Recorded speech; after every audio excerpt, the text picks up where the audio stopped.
ভাঙা তারা রহস্য। এক কলমনগর নামে এক নগরে 3 ভাই ছিল। সে 3 ভাই খুব চঞ্চল স্বভাবের ছিল। বড় ভাইয়ের নাম ছিল সেম, মেজো ভাইয়ের নাম ছিল নীল, ছোট ভাইয়ের নাম ছিল অভিনাশ।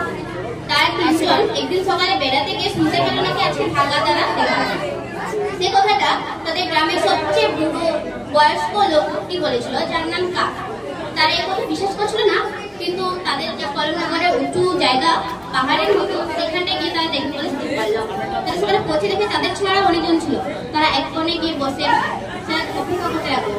বলেছিল 7টায় দেখা, সন্ধ্যে 7টায়। তারা অপেক্ষা করতে করতে একটা লোক সুনীল এসে বলল তারা যতক্ষণ চা দেখবে না ততক্ষণ তাদের মন ঠিক রাখার জন্য সে গান বাজাবে, গান বাজিয়ে সবার মনোরঞ্জন করবে। সে গানের জায়গায় ইচ্ছে করে লরি শুনিয়ে দিল, যাতে সবাই তাদের ঘুমিয়ে যায় ও সেই শুধু এখানে সে খুবই স্বার্থপর ছিল। কিন্তু সবাই যখন ঘুমিয়ে গেল, যখন গাছ নিজের চেয়ারে বসেছিল, তার পা ভাঙা, সে কিছু করতে পারে না। কিন্তু একটু পরে যখন 7টা বাজে, সে নাচতে নাচতে বাড়ি যায়। শ্যাম তাকে দেখে কেউ তার পিছু পিছু যায়। সে দেখতে পায় ভাঙা তার মধ্যে কিছু ছিল না, পুরো তারার মতো ছিল রকেট, যেখানে তার মতো একটা লোক দেখেছিল। সে পিছনে দেখতে বলল, আর কাজ বলল, কি ভাই কেমন আছিস?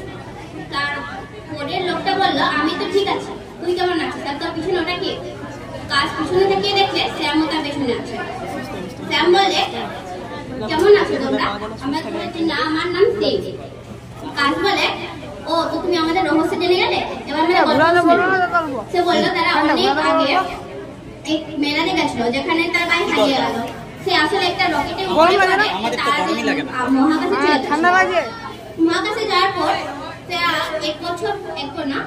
100 বছর পর পর তারা নিজের জায়গা পরিবর্তন করে। এবার পরিবর্তন করা দাম ছিল কাছে। আজ বলল, স্যাম তুমি কি আমাদের সঙ্গে মহাকাশের যাত্রায় যাবে? স্যাম বললে, ঠিক আছে, তার আগে আমাকে এটা ছবি তুলে নিতে হবে। তার সত্যি তারা মেনে গিয়ে ছবি তুলে নিল। কিন্তু তারা যখন রকেটে ওঠে, তখন স্যামের ক্যামেরার ঢাকনা লেগে যায়। তারা ওখানে গিয়ে অনেক কিছু দেখে, কতক্ষণ যেন তারা ছিল কেউ জানে না। সে মাঝে মাঝে অনেক ছবি নিচ্ছিল। তারপর যখন ভোর 5টা বাজে, তখন তারা আবার ফিরে এলো।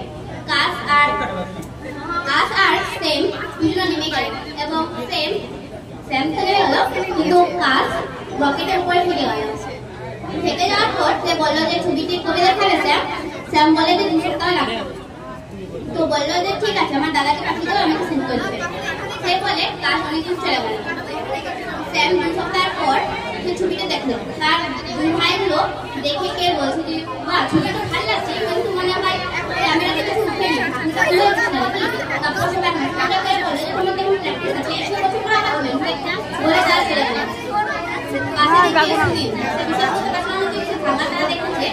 তাই সে তার পিছু পিছু গিয়ে সে মাটিতে ফেলা ছবিগুলো দেখছিল। সে বলে, সত্যি স্যাম মিথ্যা কথা বলতে পারে, একটা ছবি নেই। তারপর তার কাছে হঠাৎ একটা ছবি আছে, যেখানে কাজ আর মহাকাশের ছবি। সে দেখে অবাক হয়ে গেল, পাশে দিয়ে কাজ যাচ্ছিল। সে দৌড়ে রকেটের স্ক্রিনে গিয়ে ছবিটাকে নিয়ে ছবি তুলে নিজের ভাইকে পাঠিয়ে দিল। আর সুনীল চুপ করে তাকিয়ে রইল। সে ভয়ে সেখান থেকে পালিয়ে গেল। সে ছবিটি দেখে আজ বলল, ধন্যবাদ স্যার। বলে, অনেকদিন চলে গেল, 100 বছরের জন্য।